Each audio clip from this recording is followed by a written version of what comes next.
નમસ્તે મિત્રો, જય શ્રી કૃષ્ણ બધાને। આજના વિડીયોમાં આપણે વાત કરીશું વૈધૃતિ વ્રત વિશે। હિન્દુ પંચાંગમાં આવતા વૈધૃતિ યોગ દરમિયાન કરવામાં આવતું એક વિશેષ પુણ્યદાયક વ્રત માનવામાં આવે છે। વૈધૃતિ 27 યોગમાંનો એક યોગ છે।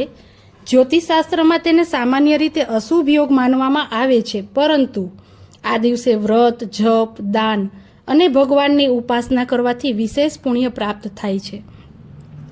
વૈધૃતિ વ્રત સામાન્ય રીતે આ યોગ દરમિયાન વિષ્ણુ ભગવાનની ઉપાસના, જપ, દાન અને ઉપવાસ કરવામાં આવે છે।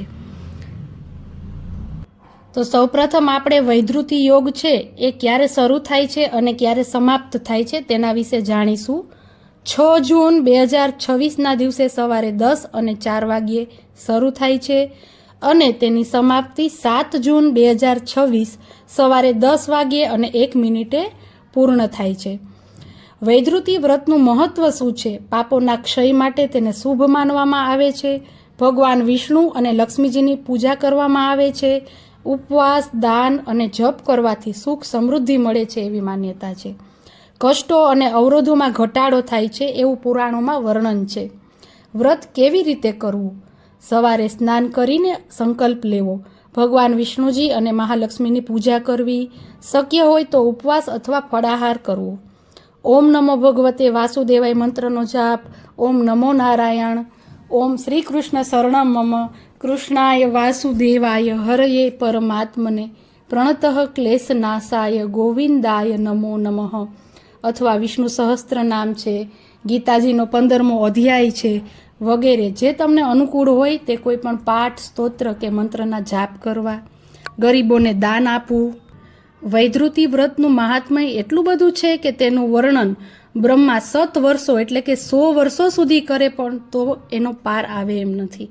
વૈધૃતિ વ્રત કરનારે 16 વસ્તુનું દાન કરવું। પુરુષોત્તમ માસમાં વૈધૃતિ યોગ આવે ત્યારે તે દિવસે કરેલા વ્રતમાં જે ભાવિક સ્નાન, દાન, યજ્ઞ આદિ વિધિપૂર્વક કરે છે તેના મનની ઈચ્છાઓ ભગવાન શ્રી પૂર્ણ પુરુષોત્તમ પૂરી કરે છે। પૂર્વે પ્રહલાદે આ વ્રત કર્યું હતું ને તેના પ્રભાવથી તેને રાજ્ય પ્રાપ્તિ થઈ હતી। કહે છે કે નારદ મુનિએ ઇન્દ્રને આ વૈધૃતિ વ્રતનું મહાત્મ્ય સંભળાવ્યું હતું અને ઇન્દ્ર ભગવાને પણ આ વ્રતના પ્રભાવે ઇન્દ્રત્વ પાછું મેળવ્યું હતું।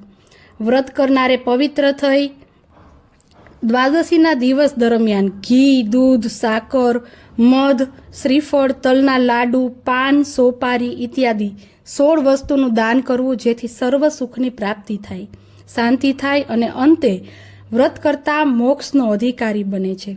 જેને ઘેર ઘોડિયું બંધાયું નથી, જેને પુત્રફળ નથી, તે દિવસે ખજૂર, કેળા ને તિલથી ભરેલા પાત્રો બ્રાહ્મણને અર્પણ કરે તો તેને ત્યાં પુત્ર પ્રાપ્તિ થાય છે તેવું પુરાણોમાં પણ લખેલું છે। આ વ્રત સુવાસિની સ્ત્રીને એટલે કે સૌભાગ્યવતી સ્ત્રીને અખંડ સૌભાગ્યની પ્રાપ્તિ કરાવે છે। મિત્રો, આપણા ધર્મમાં આવતા વ્રતો છે એ ખૂબ જ વિશેષ માનવામાં આવે છે।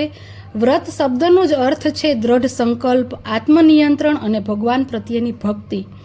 વ્રત દરેક વ્યક્તિને પોતાની ઈચ્છાઓ અને ઇન્દ્રિયો પર નિયંત્રણ રાખવાનું શીખવે છે। આથી આત્મશક્તિ અને સંયમ વધે છે।